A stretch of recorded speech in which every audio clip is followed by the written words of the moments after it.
Parenting is something that it begins with who we believe God is and who we then believe we are. Because if we don't have that straight, we can't pass it on to our kids. We can't even give them a proper identity of who they're supposed to be. And that's why I wrote this book, The Inside of the Cup. Because that's where it's got to begin, inside of us. I start with who God is to us. How do we view God?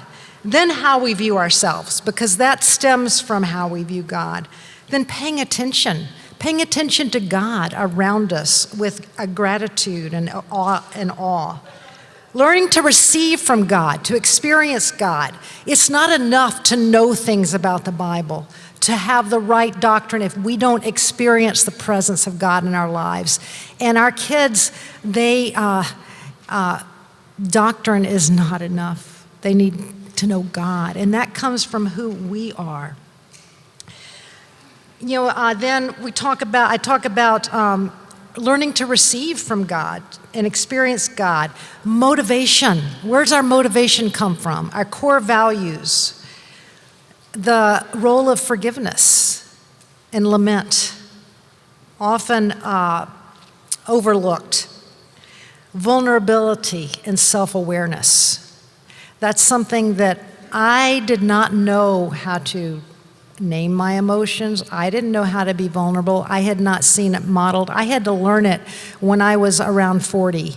And it has made so much difference in in just the intimacy that I can have with people and the intimacy that my children and I share. And then calling and gifting, and then the importance of memory and imaging, and then the importance of living in community. So those are parts of the inside of the cup that I think are important. This morning, I'm going to be particularly talking about our identity, because it really does matter in how we view God, ourselves, and our children. I want to begin Proverbs 17. It flips the script a bit. That says, children's children are crowned to the aged, and we talked about that in the grandparenting thing, and parents are the pride of their children. Now, often parents are so proud of their kids, and that's great, but it can almost become like something that we can feel a competition with, or feel like, oh my goodness, my kid doesn't do that, or their kid does better with this. But really, this flips the script to thinking we need to be the kind of people that our that our kids can be proud of. Because they see the integrity in our lives. They see the love, the joy, the peace, the patience, the kindness, the things that they are going to need so desperately in their lives. Now, let me introduce to you my crew. This is my family, all except my oldest granddaughter, who couldn't be that day. And this was at my 70th birthday party. I wanted to do goat yoga. And they humored me by doing that. We had a blast. So that's my crazy family and I. And then I mentioned this in the grandparenting class. This is a picture of my 8 grandchildren. And this was a really special day. This was the day that was to be my 50th anniversary. I lost my husband 6 years ago. And they surprised me along my walk, joining me, popping out of places with 50 roses and memories of what they remembered about my husband's and mine marriage. And that was really, really, really special. So those are my kids and grandkids.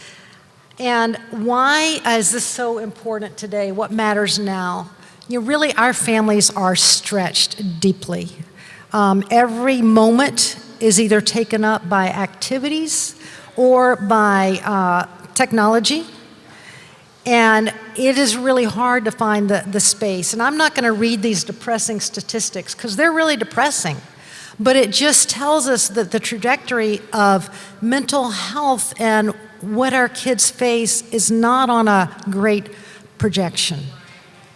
And yet, it's not hopeless. It's not hopeless. We can be and show something different.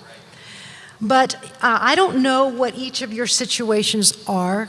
Some of you, I'm sure, are carrying very difficult situations of mental health challenges with your kids. Different things that come up with depression. And I just want to share, never give up. Never give up. Who you are makes a difference. And I want to share a little story. This is a piece of my story, 2 pieces of my heart. Pray and never give up isn't just a slogan for me. On the left is a picture. These were taken last weekend, actually. Once a year on Labor Day, I get a place on the coast and for the whole family to come together. And it's just a tradition that I'm trying to carry on. And these are my 2 sons. See how they look exactly alike, right? And we celebrated my son Jacob, his birthday, that on the left last week. His birthday is this coming week. And it was really, really special. He's going to be 39. And he had said, could we celebrate my birthday while we're there? And we did. It was a wonderful week. He just called me a couple days ago and said, thank you so much. That time together really meant so much to me. Thank you for making that happen. I love you, Mom. Now, I'll go back to his 16th birthday. We adopted him from a Romanian orphanage when he was 12, and we entered a long, complicated journey, full of attachment wounds, seasons of addiction and anger, police at the door. Nights I lay on the floor, cried out to God, not knowing if I would see him alive. You know, and if you're parenting through pain, please know you're not alone. You know, in our home, we learned 3 anchors. Keep a seat at the table. He had a home to come back to. Pray honest prayers, not necessarily pretty ones. And even borrow others' faith when yours runs thin. You know, hope doesn't run on a schedule. It's a stance. It's a way of being. We keep showing up. We're all living our testimonies. Our children don't define our identity, and yet, wow, isn't that easy for that to happen? It's so easy to feel a failure. But you are made in God's image. Have you made mistakes? Sure. But our children have their own agency, and it's not a given. And doesn't mean we're failures if they don't become Christians, no matter how good is our parenting. And I wanted to say that for any parent who feels tired or afraid or ashamed of what did I do wrong.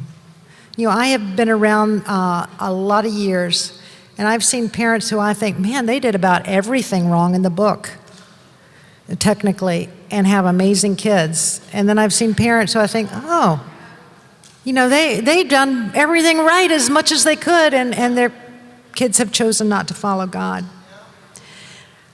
Pray and never give up. You know, and I will share with you, that picture means a lot to me because I remember on my son's 16th birthday, we're trying to celebrate, and he took his cake, which I had ordered, and it was beautiful. He took it outside, and he smashed it in the road, and he grabbed his picture, or maybe it was his senior, he grabbed his senior picture, he took it and he smashed it on the road. You know, there was a lot of deep things, and that was however many years ago, 16, 39 years. There was a time when he was 19, when I told my husband, I said, somebody's got to leave, it's him or me. And it wasn't a threat, it was just, this is how hard it is. I can't be cursed at every day. I can't not live like this. And we had boundaries, and God made it very clear, and he had to leave home for a while. Later, he said that was the best thing that ever happened to me.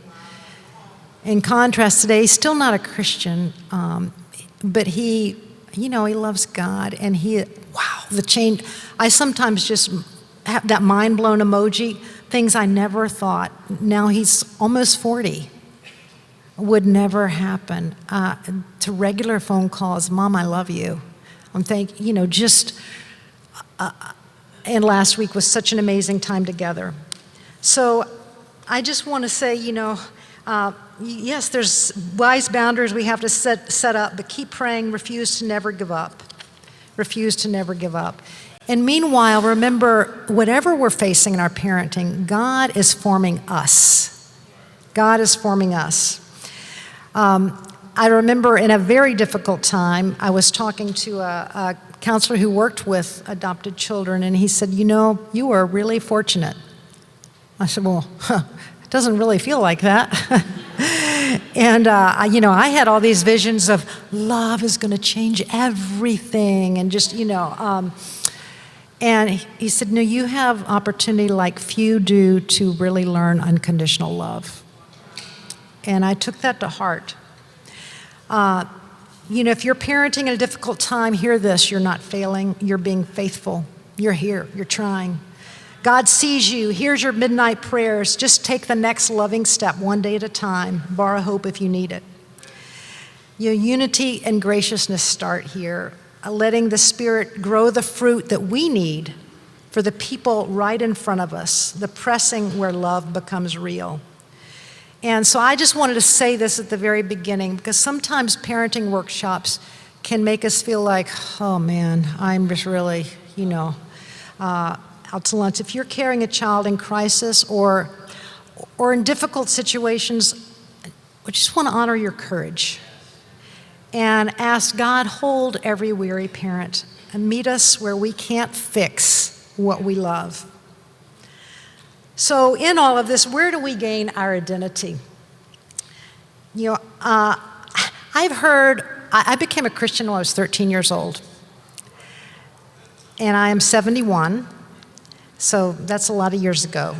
And I figured, and this is a very conservative amount, I have heard over 6,000 sermons in my life since becoming a Christian. That wasn't including I went to church in my mother's arms. I remember some sermons, I remember few, yet ironically, a sermon that has perhaps more impact on me than others is a 17-minute sermon from a professor and writer and Catholic priest named Henry Nouwen. And it was on identity. And it was short. He said, we put so much stock in our identity and what we do, what we have, and what others think of us. And if we can change our identity, and Michael said this so well, as image bearers, but being God's beloved. Being God's beloved. Where do you gain your identity? What you do, what you have, what others think of you, or as God's beloved. It's harder than we think. It begins with our view of God. Think about your view of God. Does it draw you toward Him or away from Him? We can have a transactional or functional relationship with God or a relational one. And I'm going to read these. When it's primarily functional, we think of God. And the reason I want to reflect on this because it affects our own identity and how we parent. When it's primarily transactional, we see God who watches from a distance, assigns tasks to complete, expects us to change ourselves, focuses on judging our behavior, is angry and demanding, sets high standards to meet, approval must be earned, is mostly disappointed, growth comes from trying harder, faith is about doing the right thing, commands and demands, life is a divine test to pass, and salvation is primarily about sin and change. Now, I think this describes a lot of what Michael mentioned as a common worldview that we might have grown up with even in our church. As compared to, and not,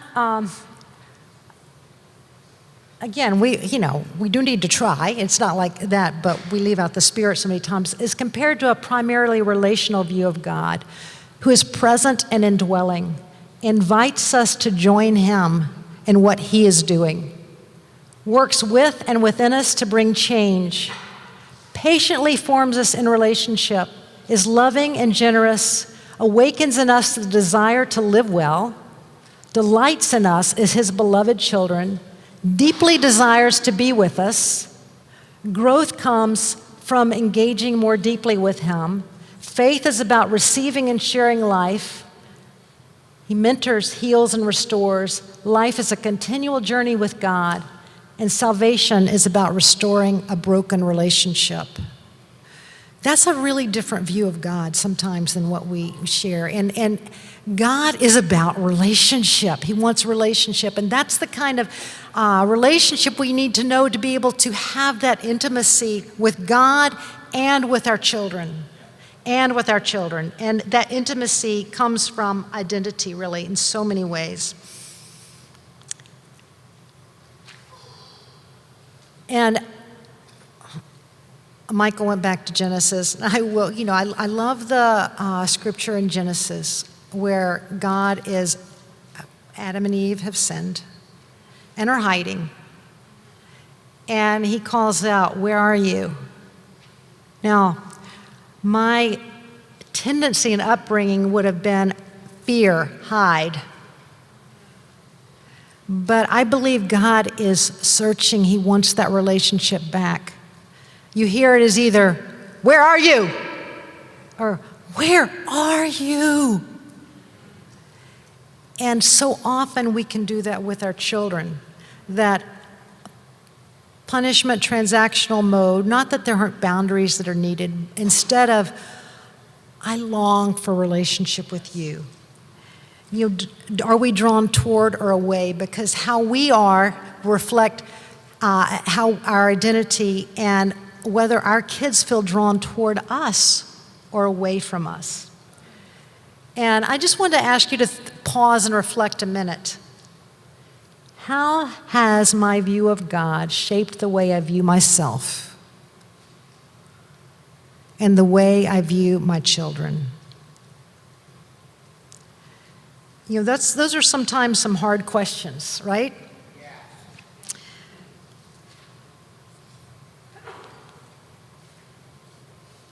You want to look at Matthew 22.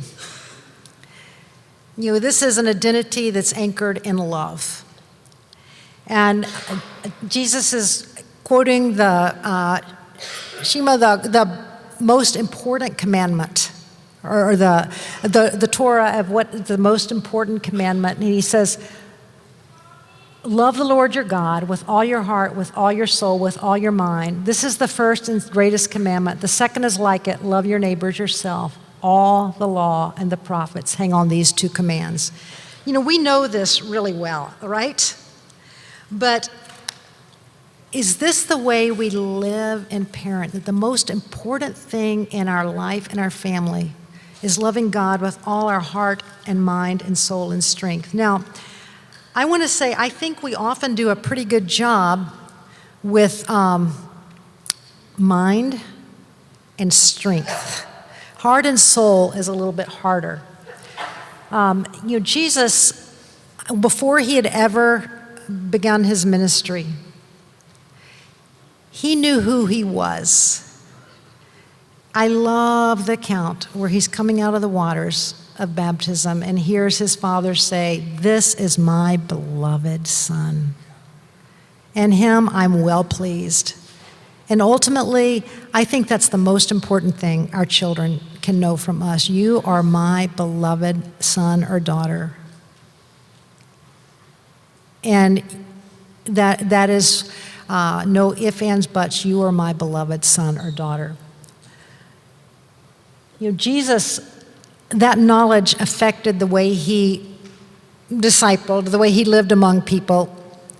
It affects the way we parent. The knowledge that gives us the courage and safety to live life connected to God when life is hard and we don't know what to do. Jesus knew where he came from and where he was going, John 13, 1-7. And do we?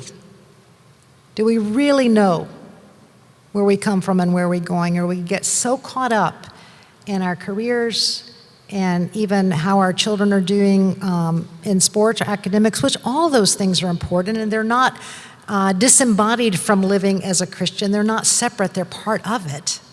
But ultimately, when nothing can take away that I know I am God's beloved, it changes everything. It allows us to live out of that love. I may not have things going great right now in my career. There may be struggles in my family, but I am God's beloved.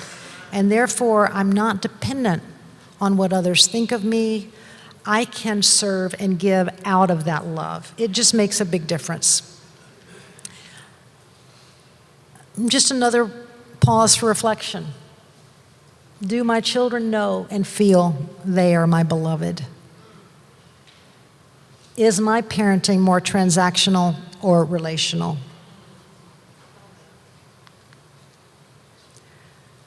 And again, our tendency, I think, in our Western culture and our, since the Industrial Revolution and desire to get ahead, is to focus on mind and strength. Those are important, but that's not all. The importance of adding heart and soul, presence over performance, curiosity over control, repair over being right.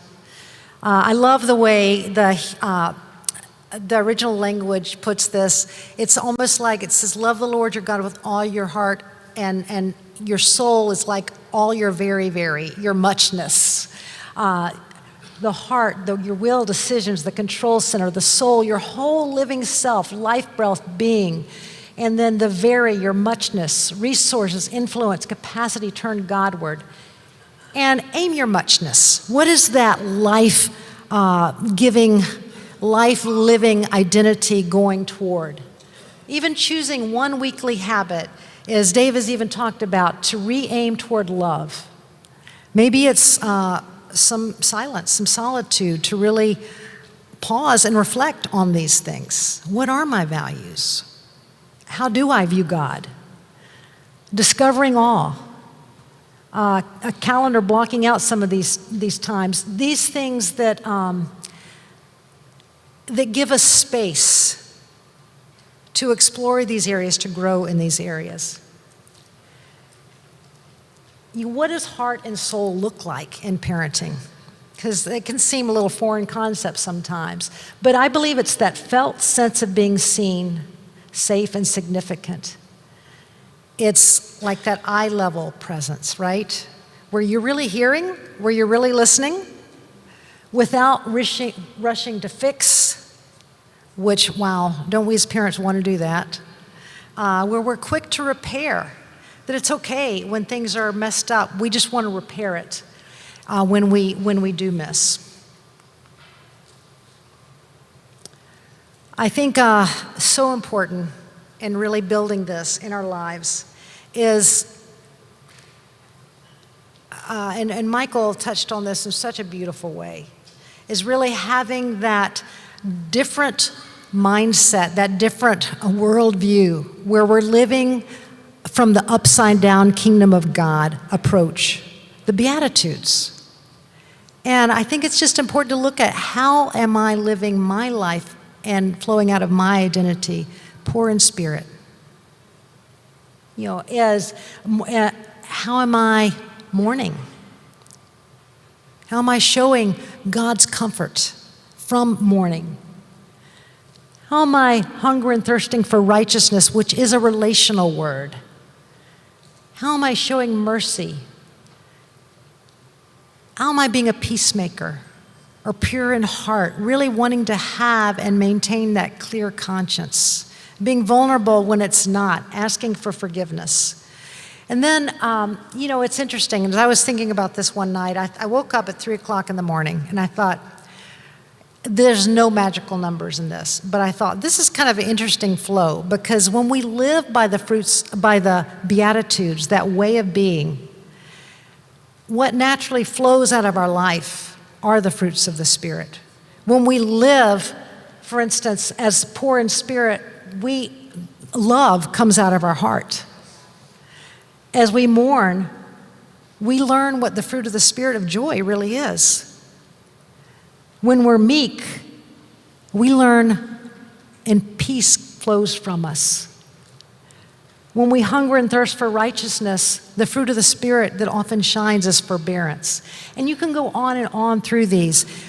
As we shape our lives and our identity on the Beatitudes, on what Jesus taught we need to be from our inner being, that gives the space and the posture for the Spirit to really fill our lives so that the fruits of the Spirit are really flowing out of our lives.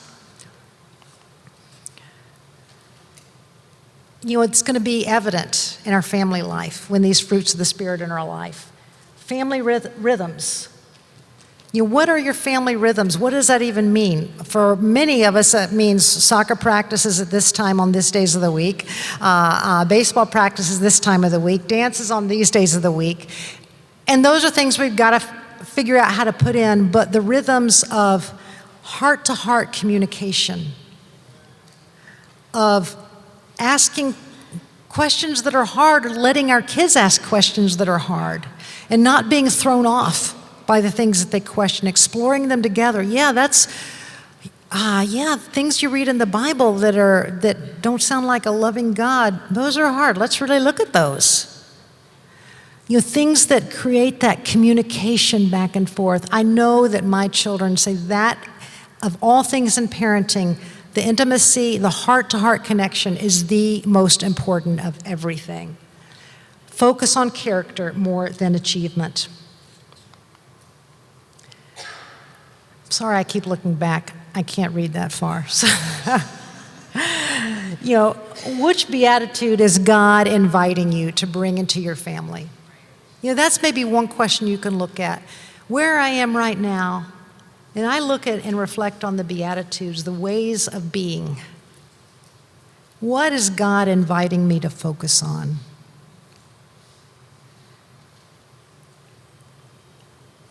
What's one way you can make space for fruit to ripen? Because I will promise you, if you don't make space, if your life is lived at such a pace where you're going from one event to the next, chasing a ball down the hill, you're not going to be able to do the work or give God the space to do the transforming in your life. So I don't know what that means for you. And that's something you're going to have to discern and pray about, to make that space somehow. And I know lives with young children, I remember they're really busy. Sometimes it meant locking myself in a bathroom for a little while, just having time to reflect. There were times, this was back before the days of the cell phones, I would actually, maybe I'd be at a store and I would do something as silly as getting on the payphone, and so I wouldn't look like I was crazy, and praying, you know, God, help me with it. but you know, just anything, those desperate moments to make space, to allow God to make the changes to transform us in our lives. I guarantee you it's going to involve less technology and less television. You have to figure out what that means for you. So I want to do something just really quickly for like 45 seconds. Turn to someone next to you. Ask them a question. You know, maybe a question like, has the way you view, this is not a small question, has the way you view God, maybe what's one way it's affected the way you view yourself? Or maybe it's a simpler question like, what's your favorite kinds of foods, or what's your favorite vacation place? So take a moment and ask a question to the person, and then after you've asked that question, reflect back to them what you've heard them ask, what you've heard them say. Does that make sense? Okay, let's try it. Yeah, this is short, 45 seconds. Oh, awesome. I love that. You listened really well, because you got a lot of details in there about renting a family van, driving to Philadelphia, I think it was, to visit an uncle, and in the chaos, you were left with a memory of joy. Yeah, and a family. What a great example of listening well. And I just wanted to do that because, it may not have been anything at all significant, but getting good at asking questions and being able to reflect back what that person has said, and even extracting some emotions that might be in there with it, is a really powerful thing. Jesus asked questions all the time.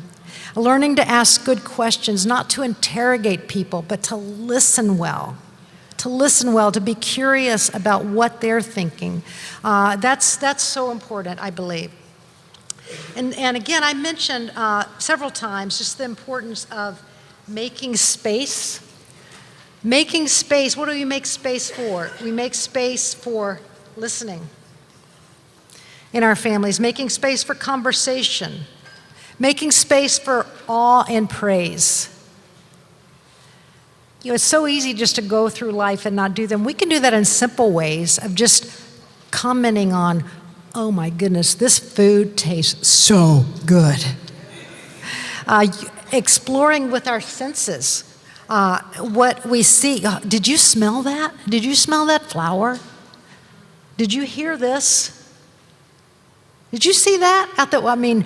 Taking time to connect to what God is doing in our world and bringing God into our family. But we have to make space to that, not just for listening, but for conversation, for awe and praise, for gratitude. Making space for gratitude. Just to make simple affirmations of, this is something I really love that God did today, or this is something I really appreciate that you did today. I noticed that. I really noticed that. It's so amazing to share some of those things when we look for how God has worked in our lives, and it affects, again, our experiencing Him, our presence with Him. There are so many moments since I've started doing this when I'm just, there's some times when it's just, okay, I'm not hearing God. He seems a little silent, but there's sometimes it's just actually blow away. One time I will mention briefly was after my husband died, and I was praying. I said, God, I know you haven't made really clear about what happens afterwards. I know he's with you somehow. And I was crying and I was praying, and I don't know what paradise is like. I don't know, I know it's all good, but and I found myself repeating again and again, God, I just want to know everything's okay. I just want to know everything's okay. It's like I found myself repeating this phrase. I came out of my bedroom in my tears, and I got a phone call. And it was from an older woman that I had maybe talked to twice in my life. She was a different region in the church. And she said, this was what she said to me. She said, I'm a little embarrassed calling because I don't really know you, and you might think I'm really weird.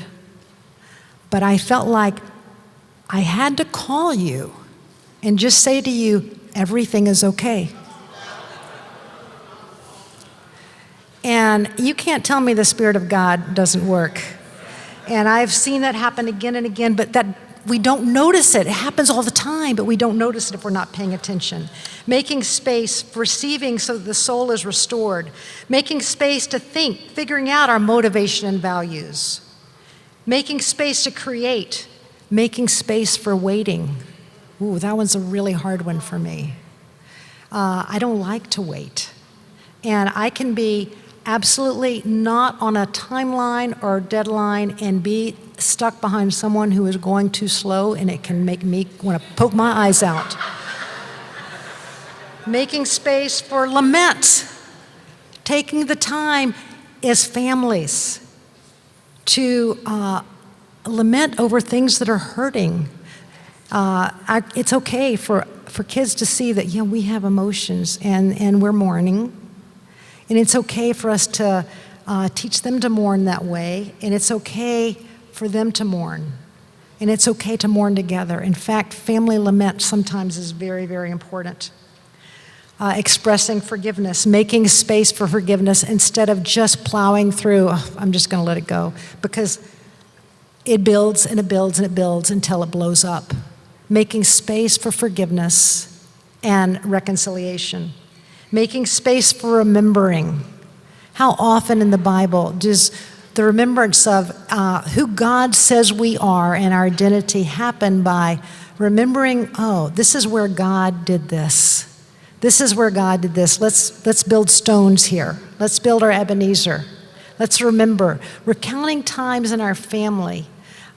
Maybe it's yearly things we even talk about, wow, this has changed in our family since this time. That's why it was so important for us to do whatever we could afford with some kind of a family vacation or getaway, just as a touch base of a yearly, wow, a lot has changed, but a lot of times in between as well. Making space for friendship and community. Michael talked about that in such a great way. Again, identity, when we're messed up with our identity and trying to gain it from what we do, what we have, or what others think of us, we're going to tend to highlight our children's achievements over their character. So I just want you to think about a minute. Do I tend to highlight my children's achievements over their character? How easy it is for even to ask questions like, what do you want to do when you grow up? Instead of, who do you want to be? Who do you want to be? And this is what I believe Michael was talking about, of beginning with the end in mind. This is what God has created us to be. And so living that way, it changes how we view repentance. It's like, it's not a bad thing of, the sin. It's like, we're recapturing how we were meant to be, how were we created in God's image. But I think a really important thing to realize, and again, we build a family identity in Christ, our family rule of life. Because if we live loved, we're going to live loving. It's knowing who we are, God's beloved, and loving back in response. We can't give what we don't have, so let's let God fill the inside of our cup. And then it'll overflow into our children, our parenting. So one last reflection before I close with a prayer. How can I help my children understand that their value does not depend on how good they are in behavior-wise, but on how deeply they are loved? And that's something that's not a fill in the blank. You're going to have to meditate on that, think about that, ask the Spirit to help you discern that. And I want to close out with a prayer. God of our families, from the inside of our cup, set our hearts, our souls, and all of our muchness towards you. Free us from comparison and performance. Root us in your steady love. Make our homes workshops of grace. Give us unhurried tables, honest conversations, quick apologies, and patient repair. Grow us, God, in the fruit of your Spirit. Love, joy, peace, patience, kindness, goodness, faithfulness, gentleness, and self-control. Make us the kind of parents our children can be proud of, not for achievement, but for Christ-like character. Bless our children. Let them know they are safe, seen, and deeply loved. Send us out as peacemakers, humble, brave, and present. Through you, our Father, Son, and Spirit. Amen.